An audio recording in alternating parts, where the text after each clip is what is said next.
Alright, so today we are going to be basically talking about the things that you should consider before you choose a forex broker. This really is also important because when you get started with trading, you need a trading platform and then a forex broker.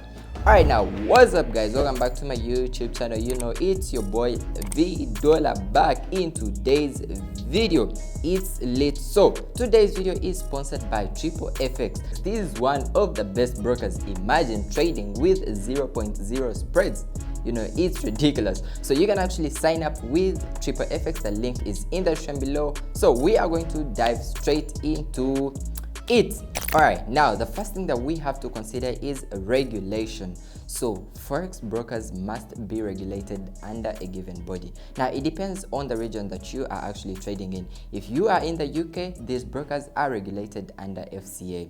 If you're in the maybe New Zealand or Australia or South Africa, depending on the region, okay? So it's up to you as a trader to really make research and understand that, okay, the broker that I'm going to deal with is regulated. Now, why is this really so important? So these brokers are dealing with money. They are dealing with your money because you're going to deposit your money and that's why you have to withdraw. So it's really so important that you work with a regulated broker for you not to face any inconveniences, because you could work out with some unlegitimate, unregulated brokers and someday you are going to try to make a withdrawal and the site is down, or maybe withdrawals are not accessible. At the end of the day, you aren't going to be able to access your funds, and then you can't sue anyone because it's not regulated. There is no rule literally governing that broker, right? So calm down, make some research, understand that, okay, the broker that I intend to deal with is actually regulated.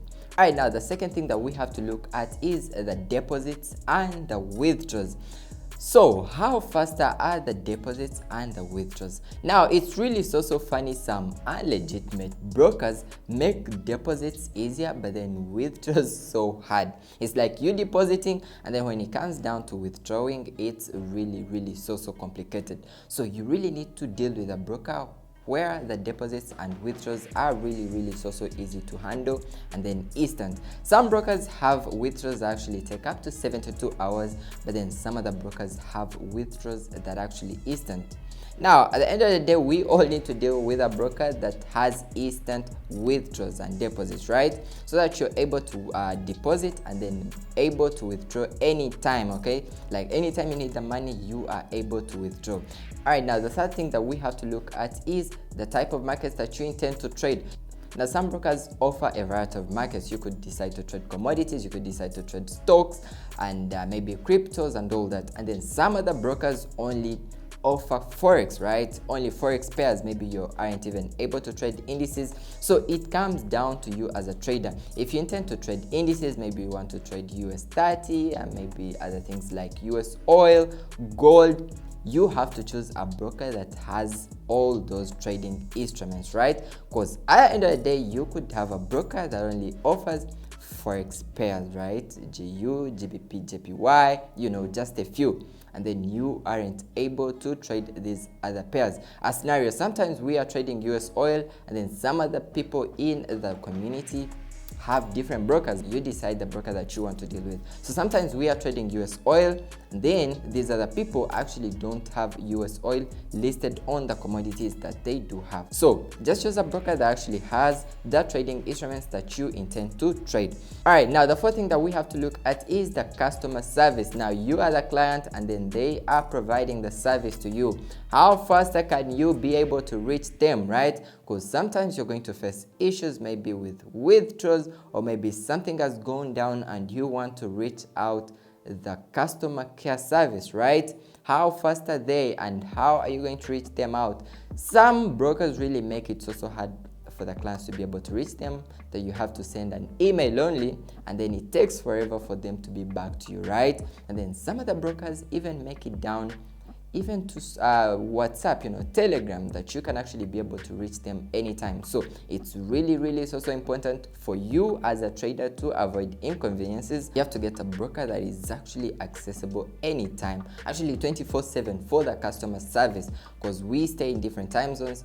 you could want to reach out during the night. Personally, I could want to reach out the broker during the day. So at the end of the day, the customer service should be accessible 24/7. All right, now the other thing that we have to look at is the spreads. Now basically the spreads is the difference between the buying and the selling price. Now if the spreads are tight, it's favorable to you as a trader. Okay, now I'm going to give you an example. Some brokers are going to give you a spread of about 30 pips on pairs like Euro USD, and then some of the brokers are going to give you 5 pips for the same pairs, right? Like basically having the same pair but different spreads. So get a broker with tighter spreads. Okay, compare the pairs, see Euro USD on actually 2 different brokers, and then see why the spreads are tighter. That's better for you as a trader. Let's say you're trying to trade Euro USD, right, with spreads of 35 pips. At some point you're going to open up a trade, and then it's going to go into your direction, but it's going to take you forever to get into profits. Why? Because the spreads are really so big. So be sure that you have a broker with tighter spreads. So basically a quick recap of what you have to do is you have to consider the regulation, let the broker be regulated. Okay, look at how fast the deposits are and then the withdrawals. Okay, told you it's funny, some brokers make it easier for the deposits and then so hard for the withdrawals. Again, the other thing that we have to look at is the spreads, and then the trading instruments. What you decide to trade comes down to you. If you want to trade indices, forex pairs, cryptocurrencies, get a broker that actually offers a variety of all that. Maybe a quick one that I didn't mention is commissions. Now some brokers do charge commissions depending on the account type that you decide to open up. Okay, so if you guys like the video, please consider smashing the like button and the subscribe button, and I'll see you out.